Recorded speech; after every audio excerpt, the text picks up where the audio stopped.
Welcome students, Indian school of coding के online session में आप सभी का स्वागत है। जैसा कि आपको पता है कि पिछले वीडियो में हमने बात किया था इंट्रोडक्शन टू प्रोग्रामिंग पे। हमारा टॉपिक चल रहा था इंट्रोडक्शन टू प्रोग्रामिंग, और लास्ट टॉपिक में हमने देखा hardware, software, program, then computer language, ये सारा हमने कवर कर लिया था। और इवोल्यूशन ऑफ प्रोग्रामिंग लैंग्वेज जो अभी आपके सामने जो टॉपिक दिख रहा है, ये भी हमने कवर कर लिया था। और इस टॉपिक में आपको बताया गया था कि प्रोग्रामिंग लैंग्वेज जनरली 2 टाइप्स के होते हैं, low level and high level. तो अब हम लोग डिटेल में लो लेवल हाई लेवल समझेंगे और उसके बाद जनरेशन ऑफ प्रोग्रामिंग देखेंगे इस पर्टिकुलर टॉपिक के अंदर। तो करना, परेशान हो गए हम लोग 2.5 साल से, ये भी परेशान हो गए, हम भी परेशान हो गए, करो फिर। चलो स्टार्ट करते हैं। First topic is low level language.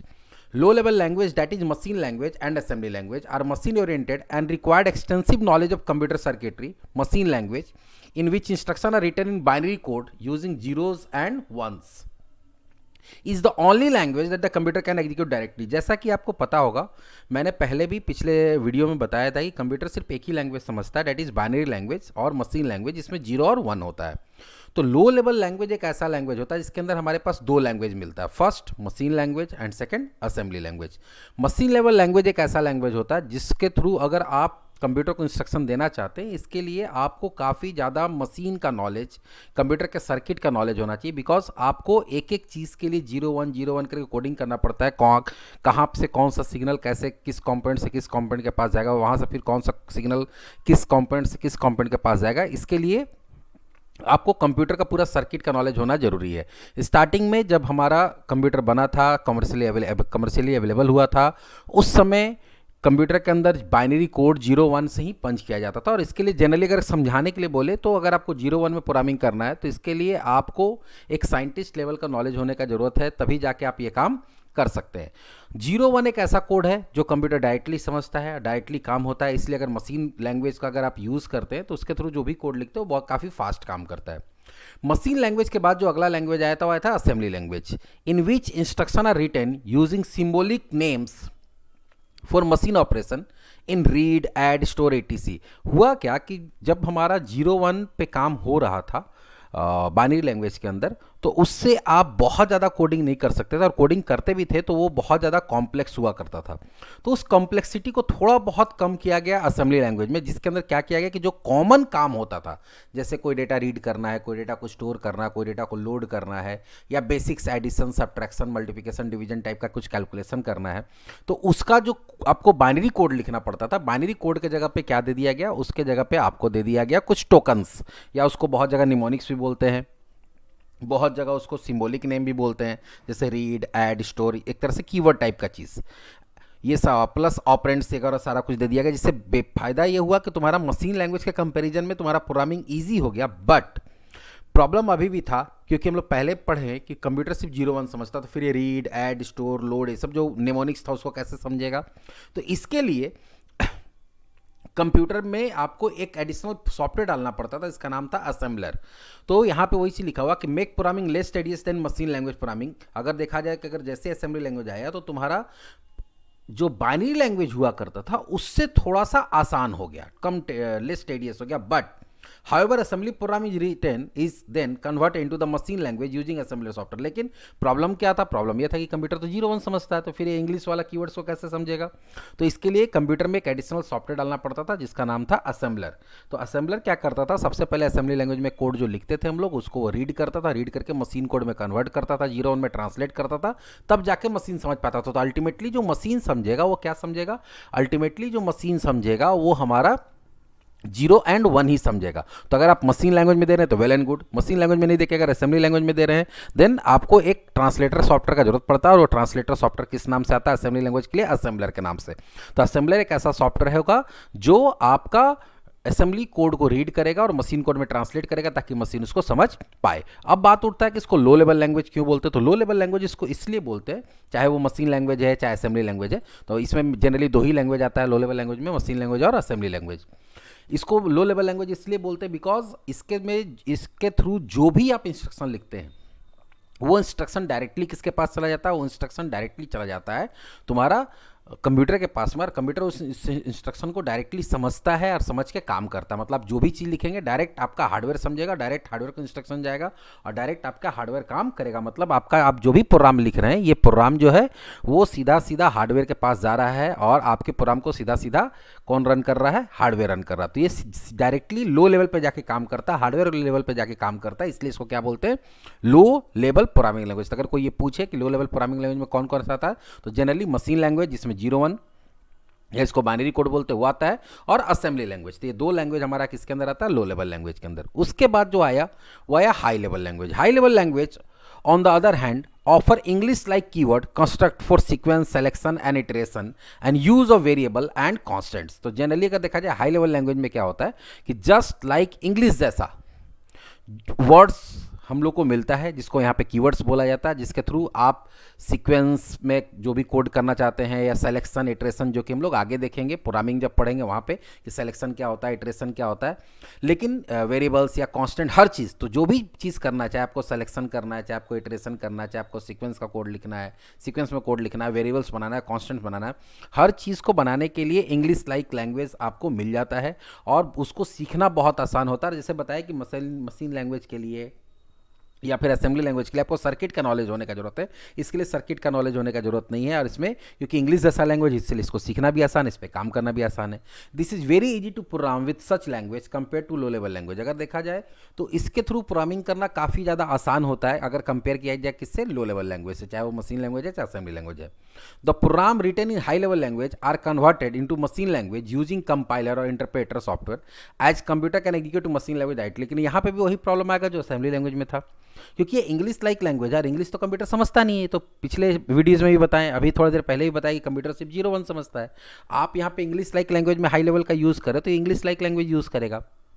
अब अगर ये इंग्लिश लाइक लैंग्वेज यूज़ करेगा तो इंग्लिश तो कंप्यूटर समझेगा नहीं, तो फिर यहाँ पे भी आपको उसका एक ट्रांसलेटर का जरूरत पड़ेगा। जैसे असेंबली लैंग्वेज में असेंबलर का जरूरत पड़ता था, यहाँ पे हाई लेवल लैंग्वेज में आपको दो तरह का ट्रांसलेटर मिल जाता है, एक होता है कंपाइलर, एक होता है इंटरप्रेटर। ठीक है, दोनों में क्या डिफरेंस है हम लोग आगे जैसे जैसे टॉपिक बढ़ते जाएगा डिस्कस करते जाएंगे। फिलहाल अभी आपको ये याद रखना है कि जो हाई लेवल लैंग्वेजेस होता है उसको कन्वर्ट करने के लिए मशीन लैंग्वेज में, ताकि मशीन उसको रन करा पाए, आपको कंपाइलर या इंटरप्रेटर नाम का ट्रांसलेटर का यूज़ करना पड़ता है। अब ये क्वेश्चन आता है कि इसको हाई लेवल लैंग्वेज क्यों बोलते हो? लो लेवल लैंग्वेज समझ में आ गया, को डायरेक्टली हार्डवेयर को जाकर इंस्ट्रक्शन देता है, सीधे लो लेवल पे जाके काम करता है, एकदम हार्डवेयर के पास अंदर घुस के काम करता है, उससे काम करवाता है, इसलिए इसको लो लेवल बोलते हैं। इसको हाई लेवल क्यों बोलते हैं? हाई लेवल इसलिए बोलते हैं क्योंकि ये डायरेक्टली हार्डवेयर के साथ इंटरेक्ट करता नहीं है, ये डायरेक्टली इसके पास इसका इतना औकात नहीं है कि ये जाके डायरेक्टली हार्डवेयर को कोई इंस्ट्रक्शन दे पाए। चाहे अगर इनपुट लेना है तो कीबोर्ड को बोल पाए, आउटपुट देना है तो वो मॉनिटर को बोल पाए, या कोई डेटा को स्टोर करना है तो रैम को या हार्ड डिस्क को बोल पाए। तो यहाँ पे इसको हाई लेवल लैंग्वेज इसलिए बोलते हैं क्योंकि ये ऊपर ऊपर काम करता है। ऊपर ऊपर काम करने का मतलब ये होता है कि ये काम इस तरह से करता है कि आपसे इंस्ट्रक्शन लेगा, आप इंस्ट्रक्शन लिखेंगे, लेकिन जब उसको काम करना होगा तो काम करने समय ये डायरेक्टली हार्डवेयर के पास नहीं जाएगा, ये हेल्प लेगा किसका? Operating system. आज के डेट में कोई भी डिवाइस है, हर डिवाइस के अंदर ऑपरेटिंग सिस्टम होता है। जैसे हमारे पास अगर लैपटॉप है, कंप्यूटर है, तो उसके अंदर विंडोज़ ऑपरेटिंग सिस्टम हो सकता है।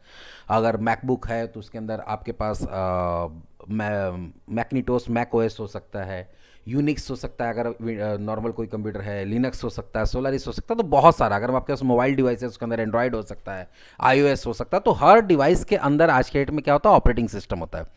और ऑपरेटिंग सिस्टम इस तरह से डिजाइन किया जाता है कि वो डायरेक्टली हार्डवेयर को कंट्रोल कर सकता है। हार्डवेयर का सारा कंट्रोलिंग किसके पास होता है? ऑपरेटिंग सिस्टम के पास होता है। तो इसको हाई लेवल इसलिए बोलते हैं बिकॉज ये इसमें जो भी इंस्ट्रक्शन लिखा जाता है वो इंस्ट्रक्शन किसको इंस्ट्रक्ट करता है? आपके हार्डवेयर को इंस्ट्रक्ट नहीं करता है।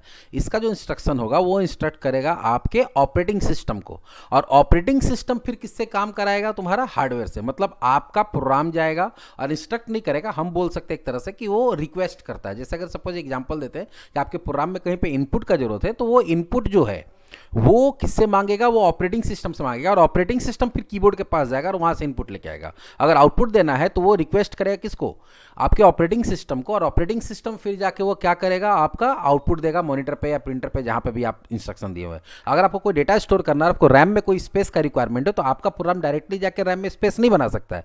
वो ऑपरेटिंग सिस्टम को रिक्वेस्ट करेगा कि भैया हमको एक रैम के अंदर एक स्पेस का जरूरत है जहाँ पे हमको टेम्पोररी डेटा स्टोर करना है, तो स्पेस भी वही बनाएगा। अगर डेटा स्टोर भी करना होगा तो ये डेटा लेके जाएगा, ऑपरेटिंग सिस्टम को देगा, फिर ऑपरेटिंग सिस्टम ले जाके फिर मतलब कहाँ पे स्टोर करेगा, रैम के अंदर। मतलब आपके प्रोग्राम का जो रीच है वो सीधे ऑपरेटिंग सिस्टम तक ही है, उसके बाद का जो काम है हार्डवेयर तक जाने का वो ऑपरेटिंग सिस्टम करेगा। तो ये क्योंकि ऊपर ऊपर काम करता है इसलिए इसको क्या बोलते हैं, हाई लेवल लैंग्वेज बोला जाता है। तो हमारे पास दो तरह का लैंग्वेज होगा, high level language and low level language. चलो अब आगे बढ़ते हैं।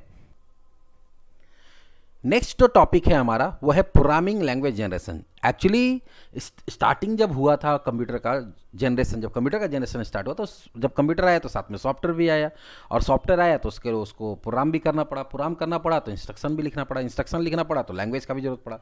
तो जब से कंप्यूटर का जनरेशन शुरू हुआ तभी से तुम्हारा प्रोग्रामिंग लैंग्वेज का भी जनरेशन शुरू हुआ। बट प्रोग्रामिंग लैंग्वेज भी जो है वो काफ़ी लंबा सफ़र तय किया है, जब से कंप्यूटर आया तब से आया हुआ। तो चलो देखते हैं कि इसका क्या क्या जनरेशन है, कब कुछ हर टाइम क्या क्या चेंजेस हुआ इसके अंदर।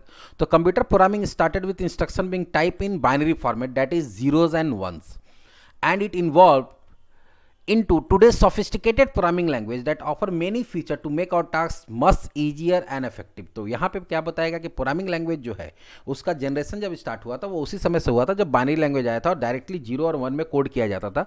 उस समय से लेकर आज के रेट में काफ़ी सोफिस्टिकेटेड लैंग्वेज आ गया जो आपके काम को बहुत आसान बना दिया है, बहुत आसानी से आप कोड कर सकते हैं as compare to 0 and 1 binary language. तो पहले से आज के डेट में बहुत आसान हो गया। हम पहले भी बताएं कि जब बाइनरी लैंग्वेज था तो उस समय आपको कोडिंग करने के लिए काफ़ी ज़्यादा मेहनत भी लगता था, आपको काफ़ी ज़्यादा एक्सटेंसिव नॉलेज का भी ज़रूरत पड़ता था, कंप्यूटर का, उसके आर्किटेक्चर का, उसके सर्किट का।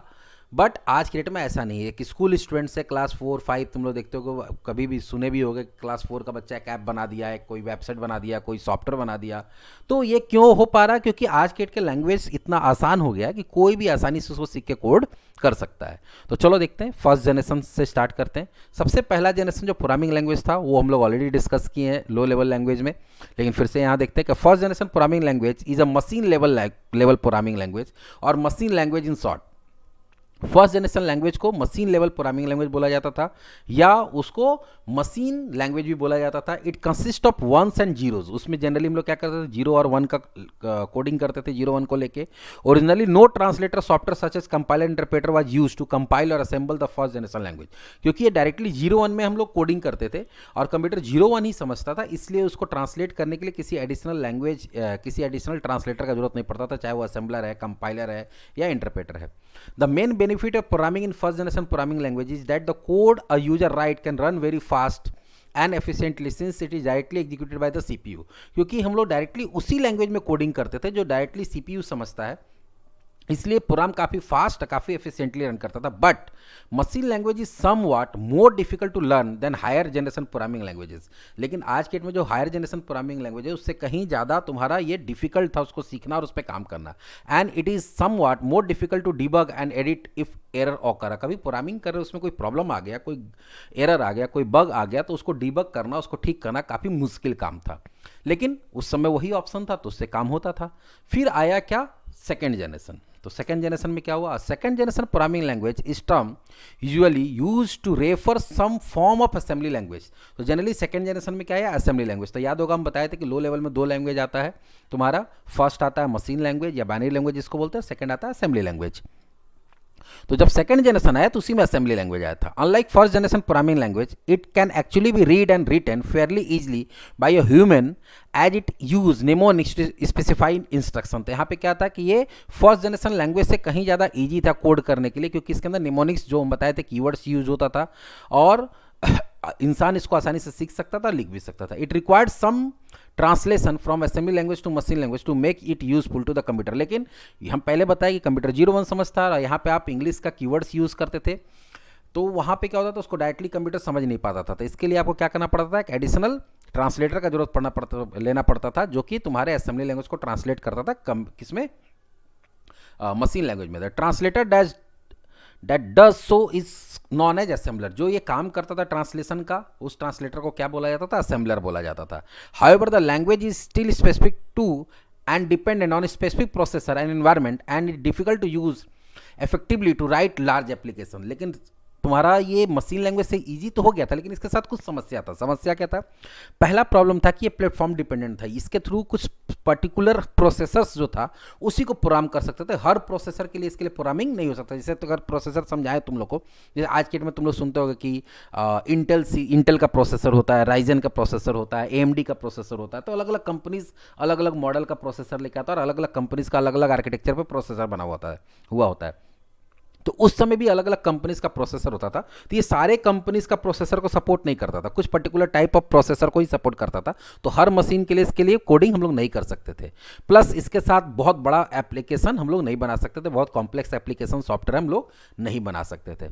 तो इस चीज़ को सॉल्व कहाँ किया गया? थर्ड जनरेशन में। और third generation is a programming language design to be easier for human to understand. इसको इस तरह से बनाया गया कि कोई भी इंसान बहुत ईजिली इसको समझ सके, ठीक है, बहुत इजीली इसको सीख सके, बहुत इजीली इस पे काम कर सके, using normal language like words such as if, repeat, while, etc. और इसमें मोस्टली वही सब वर्ड्स यूज़ किया जाता है जो जनरली इंग्लिश के अंदर होता है। जैसे तुम लोग देख सकते हैं, इफ़ होगा, रिपीट होगा, वाइल होगा, फोर होगा, ठीक है। तो नॉर्मल जो इंग्लिश के अंदर यूज़ होता है, लैंग्वेज ब्रेक होगा, कंटिन्यू होगा, तो वैसे वैसे वर्ड्स यूज़ होता है जो जनरली हम लोग रियल लाइफ में यूज़ करते हैं। तो उसको सीखना और भी आसान होगा।